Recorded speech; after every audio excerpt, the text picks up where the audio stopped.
মকর রাশি। মকর রাশির জাতক জাতিকাদের জন্য মে মাসটি অনেক দিক থেকে অনুকূল হতে পারে।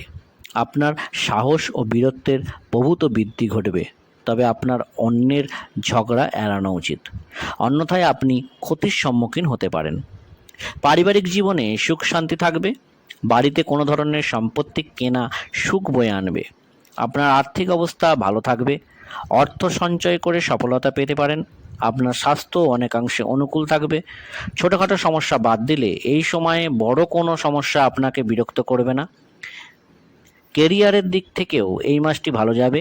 কর্মরত ব্যক্তিরা তাদের কাজের জন্য ভালো পুরস্কার পাবেন এবং তাদের কর্মক্ষেত্র উপভোগ করবেন।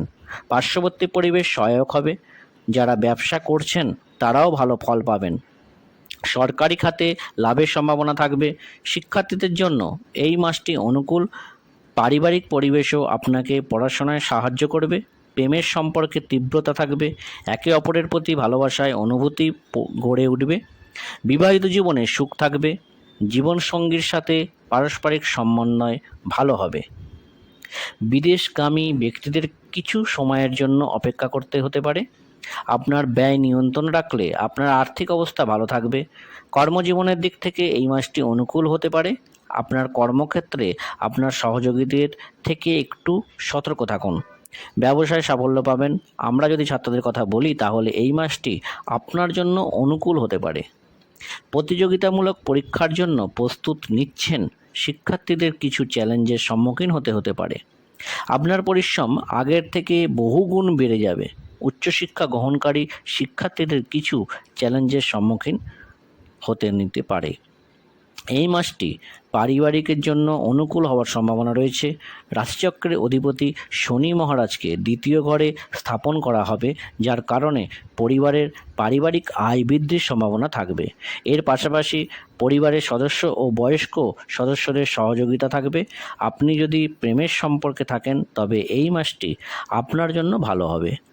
আপনি আপনার সম্পর্ককে গুরুত্ব দেবেন এবং আপনার প্রিয়জনকে আপনার জীবনের একটি গুরুত্বপূর্ণ অংশ হিসেবে বিবেচনা করবেন। আপনি তাদের সাথে জীবনে এগিয়ে যাওয়ার চেষ্টা করবেন। আপনি একে অপরকে যত বেশি গুরুত্ব দেবেন আপনার সম্পর্কে তত উজ্জ্বল হবে। আমরা যদি আপনার আর্থিক অবস্থার দিকে তাকাই, এই মাসটি আপনাকে স্বস্তির নিঃশ্বাস ফেলতে পারেন। আপনার সম্পদ প্রতিদিন বাড়বে এবং আপনি আপনার আয়ের একটি ভালো বৃদ্ধি দেখতে পাবেন। শেয়ার বাজারে বিনিয়োগকারী ব্যক্তিরা মাসের শেষভাগে অনুকূল ফল পেতে পারেন। এই মাসটি স্বাস্থ্যের দিক থেকে অনুকূল বলে মনে হচ্ছে এবং কোনো ধরনের বড় সমস্যা দেখা যাচ্ছে না। তবু রাহু, মঙ্গল এবং বুধ তৃতীয়ভাবে বসে থাকার কারণে আপনাকে গলা বা পিঠ ব্যথার সম্মুখীন হতে পারে।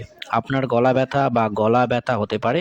ছোট ভ্রমণের সময় সাবধানতা অবলম্বন করুন এবং বন্ধুদের সাথে এত মজা করবেন না যে আপনি জানেন না কোন জিনিসটি আপনার স্বাস্থ্যের জন্য ভালো এবং কোনটি খারাপ। এই বিষয়গুলিকে মাথায় রাখলে আপনি সুস্বাস্থ্য অর্জন করতে পারবেন। উপায়: প্রত্যেক শনিবার দিন শনি মন্দিরে গিয়ে একটি করে ধূপ, একটি বাতি, একটি কাঁচা টাকা দান করুন এবং শনিদেবের কাছে প্রার্থনা করুন যেন আপনার জীবন সুস্থ এবং সম্পন্ন হয়। আপনি যদি সর্ববিদ্যা চ্যানেলটিকে সাবস্ক্রাইব না করে থাকেন তবে অবশ্যই সাবস্ক্রাইব করে দেবেন এবং ভিডিওটি কেমন লাগলো জানাতে অবশ্যই লাইক, কমেন্ট ও শেয়ার করতে ভুলবেন না।